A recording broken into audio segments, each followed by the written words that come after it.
देखो स्टार्टिंग इसकी क्या है, तुम्हारा सिलेबस में सबसे पहली जो यूनिट है उसमें स्ट्रक्चर एंड फंक्शन की बात की गई है, और स्ट्रक्चर एंड फंक्शंस अलग अलग राइटर्स के अलग अलग टॉपिक्स के द्वारा समझाया गया है। पहली ही यूनिट में स्ट्रक्चर और फंक्शन को मर्टन के अकॉर्डिंग समझाया गया है, ठीक है। तो उसके अकॉर्डिंग अलग अलग उनके टॉपिक्स होंगे। स्टार्ट करते हैं स्ट्रक्चर और फंक्शन से ही। स्ट्रक्चर और फंक्शन के बारे में मर्टन क्या कहता है, ठीक है। जो भी शब्द हैं कठिन है, कठिन को इजी बनाएंगे, इजी है तो उनको और समझने लायक बनाएंगे, ठीक है।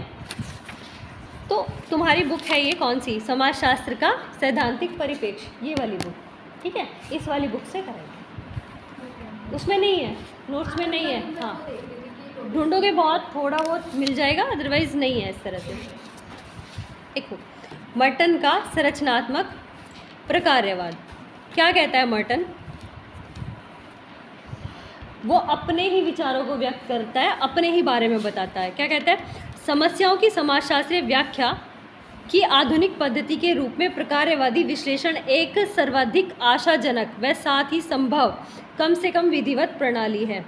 यह प्रकार्यवाद के साथ एक अनेक बौद्धिक क्षेत्रों में विकसित हो गया है, जिसके फलस्वरूप इसका खंड विस्तार हुआ तो हुआ है, लेकिन गहन विचार नहीं हो पाया। परंतु जिस रूप में अब इसका विस्तार हुआ है वह आशा की जाती है कि भविष्य में यह अपने लक्ष्य तक पहुंचने में सफल रहेगा। अब तक तुम्हारे समझ में कुछ नहीं आया होगा, ठीक है।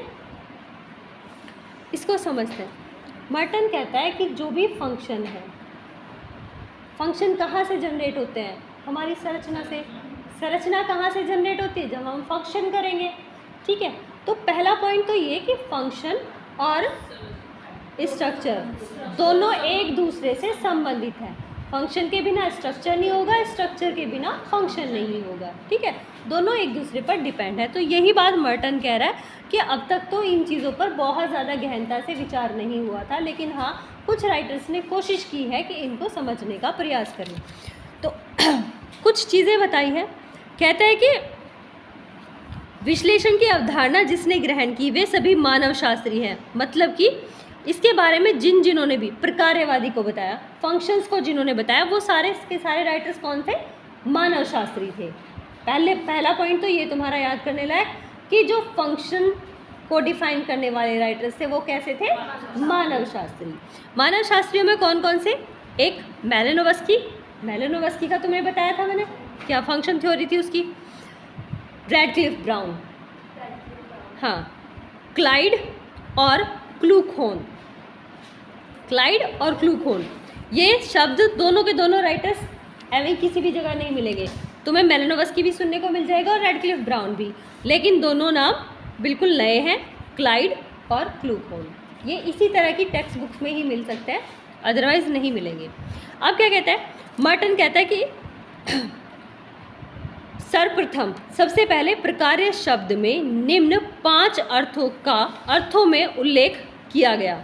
तो सबसे पहले मर्टन क्या कहता है कि जो प्रकार्य है वो 5 वाक्यों से मिलकर बनेगा। 5 वाक्यों द्वारा उसको हम डिफाइन कर सकते हैं कि प्रकार्यवाद आखिर है क्या। इसको एज ए डेफिनेशन ले लो। इसे ऐसे डेफिनेशन क्या होती है, जो विशेषताएं होती है किसी भी टॉपिक की उसको हम विशेषताएं बना सकते हैं, प्लस उसे डेफिनेशन में यूज़ कर सकते हैं। और जो हमारी डेफिनेशन होती है, डेफिनेशन के मेन पॉइंट्स निकाल कर हम उसकी विशेषताएं बना सकते हैं, ठीक है। तो जिसने डेफिनेशन याद कर ली उसने समझो विशेषताएं भी याद कर ली। क्या आता है, पहला पॉइंट क्या बताता है मर्टन, प्रकार्य सामाजिक उत्सव या सम्मेलन के रूप में। प्रकार्य क्या है, सामाजिक उत्सव या सम्मेलन को क्या कहते हैं, प्रकार्य कहते हैं। सामाजिक उत्सव कौन कौन से होते हैं, जो भी 30 त्यौहार हमारे होते हैं वो फंक्शन कहलाते हैं। हम शादी में जाते हैं उसको भी फंक्शन बोलते हैं। क्या है ये सभी प्रकार्य हैं, प्रकार्यों का एक रूप है। सम्मेलन के रूप में कहीं भी इकट्ठा होते हैं, क्या वहाँ पे भी संगोष्ठी होगी, सेमिनार होगा, कुछ भी होगा XYZ, तो पढ़ाई के भी रूप में। और अगर आप घर के जो सामाजिक तौर पर किसी फंक्शन में जाते हैं तो वो सभी फंक्शन कहलाते हैं, ठीक। नंबर 2, क्लियर है ना ये पॉइंट। नंबर 2, दूसरा प्रकार कौन सा है, व्यवस्था के रूप में। जो भी हमारी व्यवस्थाएं होती हैं कि हमें किसी भी काम को करने का जो तरीका होता है, ठीक है, वो फंक्शन कहलाता है। उसकी जो व्यवस्था है कि आज का प्रोग्राम है उसका, भाई वो फंक्शन है, ठीक, वो भी फंक्शन हो गया एक रूप। दूसरा क्या हुआ, उस प्रोग्राम को करने की व्यवस्था किसके हाथ में है, तुम लोगों के हाथ में है, ठीक है। तो ये था कि हम नेट की क्लासेस करेंगे। नेट की क्लासेस करने के लिए हमें एक ग्रुप बनाना है, फिर एक रजिस्टर भी मेंटेन करना है, फिर उसमें रोज़ की रोज़ अटेंडेंस भी लगेगी। तो ये काम जिसको दिया जाएगा वो एक व्यवस्था को मेंटेन करेगा बंदा। ये भी क्या है, एक फंक्शन है। कौन कहता है, मर्टन। दो तरह के फंक्शन बता दिए, पहला किसी भी सामाजिक समारोह में जा रहे हो या फिर किसी भी, हाँ, किसी भी सम्मेलन में। दूसरा हो गया किसी भी व्यवस्था के रूप में। तीसरा क्या हुआ, तीसरा प्रकार क्या है, एक सामाजिक पद पर आसीन व्यक्ति के कार्यकलाप के रूप में, जिम्मेवारी वाला काम, तो वो भी प्रकार कहलाता है। जैसे कि हमारी मैम, जैसे कि प्रिंसिपल मैम, जैसे कि प्राइम मिनिस्टर ऑफ इंडिया, या फिर कौन, मुख्यमंत्री की बात भी कर सकते हैं, या फिर मतलब छोटे से लेकर बड़े तक, हाँ हाँ, जो पद पर आसीन होकर, हाँ, होकर व्यवस्था को संभालता है, कर्तव्य करता है, वो भी फंक्शन कहलाते हैं। ठीक, 3 रूप हो गए। फिर क्या होता है, नंबर 4, गणित शास्त्रीय प्रकार। जो भी जोड़ घटा गुना अपने मैथमेटिक्स का काम या फिर किसी लेन देन का काम, किसी भी हिसाब किताब का काम कर रहा हो, वो भी प्रकार कहलाता है। नंबर 5, व्यवस्था को बनाए रखने में सहायक प्राणी शास्त्रीय या सामाजिक कार्यकलापों के रूप में प्रकार्य। ये कैसे, प्राणी शास्त्रीय मतलब कहीं भी किसी भी व्यवस्था में या फिर किसी भी फंक्शन में कितने लोग आएंगे और कौन कौन क्या क्या करेगा। तुम्हारे कॉलेज में कोई भी इवेंट होता है, इवेंट के लिए कितने बच्चे उस इवेंट में पार्टिसिपेट करेंगे, इवेंट में कौन कौन से प्रोग्राम होंगे। प्रोग्राम एक गणित का भाग हो गया, लेकिन उसमें कौन भाग ले रहा है, प्राणी, व्यक्ति, व्यक्तियों पर कौन कौन सी जिम्मेवारियां होंगी, इसके लिए भी एक जिम्मेवार व्यक्ति होता है। पहले टीचर को पता है कि कौन कौन से प्रोग्राम होंगे, कौन कौन से डिपार्टमेंट का बच्चा होगा, ये होता है। फिर उन बच्चों पर जिम्मेवारी अलग से होती है कि हाँ, एनसीसी वालों को ये वाला प्रोग्राम करना है, ठीक है। इंडिविजुअली उनको सबको अपना अपना काम सौंपा जाता है और सहभागिता के रूप में वो पार्टिसिपेट करते हैं, ठीक है। तो ये 5 रूप हुए। नंबर 1, पहला प्रकार है कौन सा, सामाजिक उत्सव या सम्मेलन के रूप में। दूसरा, व्यवस्था के रूप में। तीसरा, एक सामाजिक पद पर आसीन व्यक्ति के कार्यकलाप के रूप में। पहले आप इसको डिफाइन करोगे, फिर इसमें उदाहरण दे दोगे, ठीक है। फिर क्या है, गणित शास्त्रीय प्रकार। और लास्ट है, व्यवस्था को बनाए रखने में सहायक प्राणी शास्त्रीय या सामाजिक कार्यकलापों के रूप में प्रकार्य, ठीक है। भाई कोई भी इवेंट तुम्हारा हो गया, कौन सी टीम कौन से नंबर पर जा रही है, ये भी तो व्यवस्था का हिस्सा है, ये भी तो पार्ट है। तो उन सब का मैनेजमेंट करना जो है वो भी प्रकार्य कहलाता है। कुल मिला के तुम्हें 5 प्रकार भी कह सकते हैं इन्हें, कि 5 प्रकार के प्रकार्य होते हैं। 5 प्रकार क्लियर है?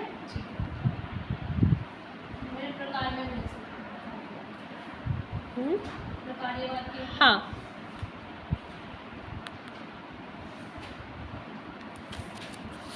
एक सेकंड।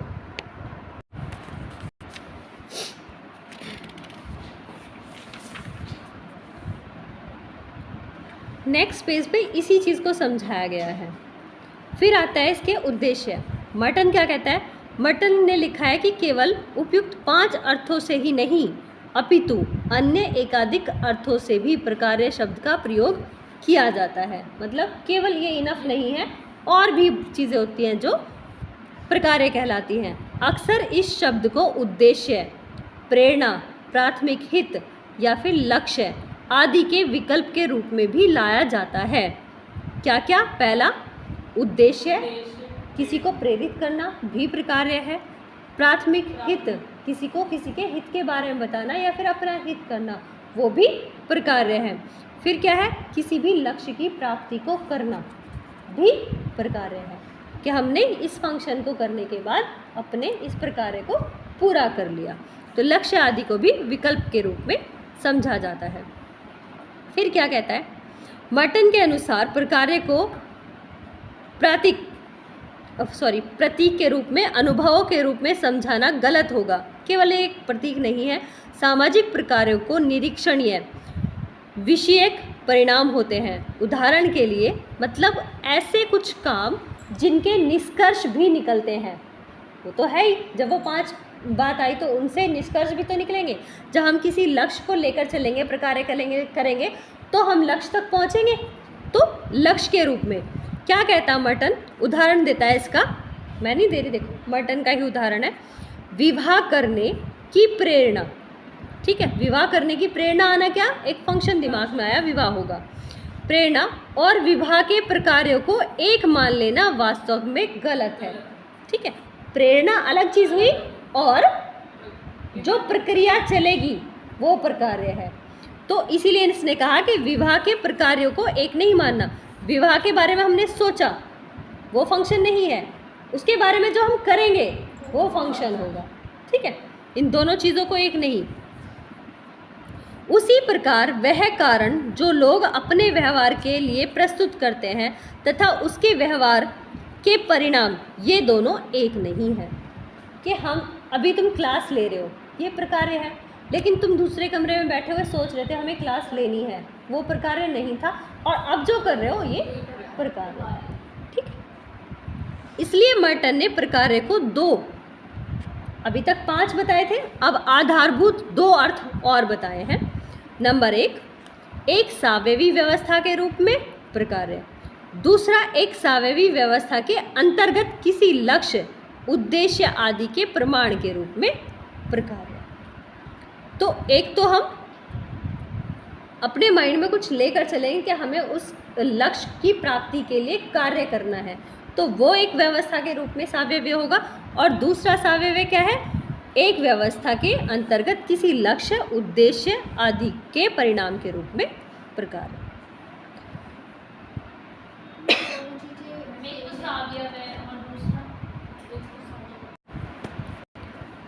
हाँ भाई, मर्टन फिर से लिखता है, दूसरे प्रकार्यवादी विद्वान यह विश्वास करते हैं कि प्रमाणिक सामाजिक कार्यकलाप या सांस्कृतिक इकाइयाँ संपूर्ण सामाजिक या सांस्कृतिक व्यवस्था के लिए प्रकार्य होती हैं। क्या कहा कि प्रमाणिक सामाजिक कार्यकलाप के जो होने ही हैं, जो प्रमाणिक हैं, वो सामाजिक कार्यकलाप या फिर सांस्कृतिक इकाइयाँ संपूर्ण सामाजिक सांस्कृतिक व्यवस्था के लिए प्रकार्य होती हैं। क्या कहता है कि दूसरे प्रकार्यवादी विद्वानों का यह विश्वास है, या फिर वो इस चीज़ में विश्वास करते हैं कि जितने भी समाज में होने वाले प्रमाणिक या फिर सामाजिक कार्यकलाप है, मतलब कि जो व्यवस्थाओं के हिस्से बताए थे कि विवाह जो है वो एक संस्कार है, लेकिन वो एक इस तरह का फंक्शन है जो होना ही है। बच्चे पैदा होने हैं, वो इस तरह का फंक्शन है कि वो होना ही है। अगर किसी के घर में नहीं आते तो सामाजिक तौर पर उसकी प्रतिष्ठा नहीं बढ़ती या प्रतिष्ठा को कहीं ना कहीं चोट पहुंचती है। तो ये ऐसे प्रकार हैं जो सामाजिक तौर पर प्रमाणिक हैं और ये होने ही हैं। सांस्कृतिक इकाइयाँ संपूर्ण सामाजिक सांस्कृतिक व्यवस्था के लिए प्रकार्यात्मक होती हैं। ये दूसरों के बारे में कहता है मर्टन, कि दूसरे जो व्यक्ति सोचते हैं कि इन चीज़ों को सोचते हैं और ये प्रकार्य होते भी हैं। इस प्रकार के सभी सामाजिक और सांस्कृतिक तत्व या इकाइयाँ समाजशास्त्रीय प्रकारों की पूर्ति करते हैं। पहला पॉइंट कि ये होते हैं, इस तरह के कार्यकलाप होते हैं। दूसरे, इस प्रकार के सभी सामाजिक और सांस्कृतिक तत्व या इकाइयाँ समाजशास्त्रीय प्रकारों की पूर्ति करते हैं। और तीसरा तत्व इसलिए अपरिहार्य होते हैं। तो इसे एक ही डेफिनेशन को 3 रूपों में इन्होंने विभक्त कर दिया कि ऐसा लोग मानते हैं कि कार्यकलाप ज़रूरी होते हैं। दूसरा, कार्यकलाप सांस्कृतिक व्यवस्था के रूप में होते हैं और ये ज़रूरी होते हैं। और तीसरा, ये तत्व इसलिए अपरिहार्य होते हैं।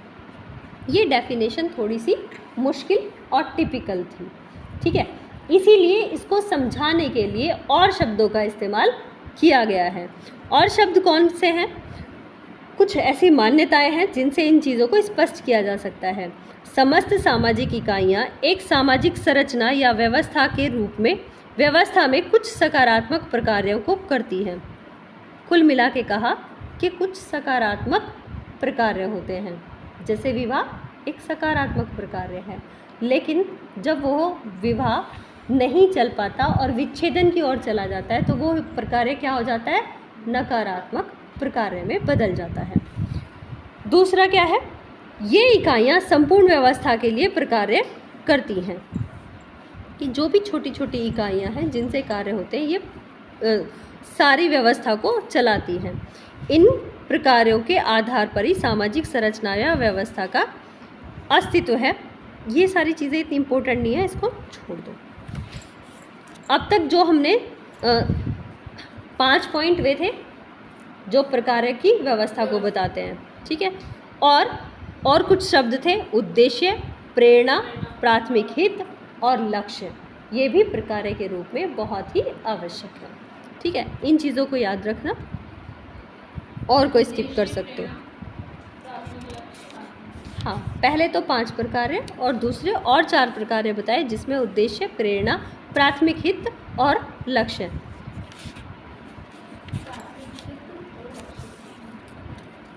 ठीक है। अब इस वाले पॉइंट में केवल हमने प्रकार्यवाद को समझा। प्रकार्यवाद के कौन कौन से प्रकार थे जिनसे हम प्रकार्यवाद को क्लियर कर सकते हैं। अब जो दूसरा होगा, दूसरा पार्ट चलेगा, उसमें होगा समाजशास्त्र में प्रकार्यात्मक विश्लेषण के लिए एक पैराडाइम। पैराडाइम का तुम्हारा है इसमें टॉपिक दूसरा, ठीक है। उसके लिए हाँ, उसके लिए दूसरी वो करेंगे जनरेट। इसको बंद करते हैं।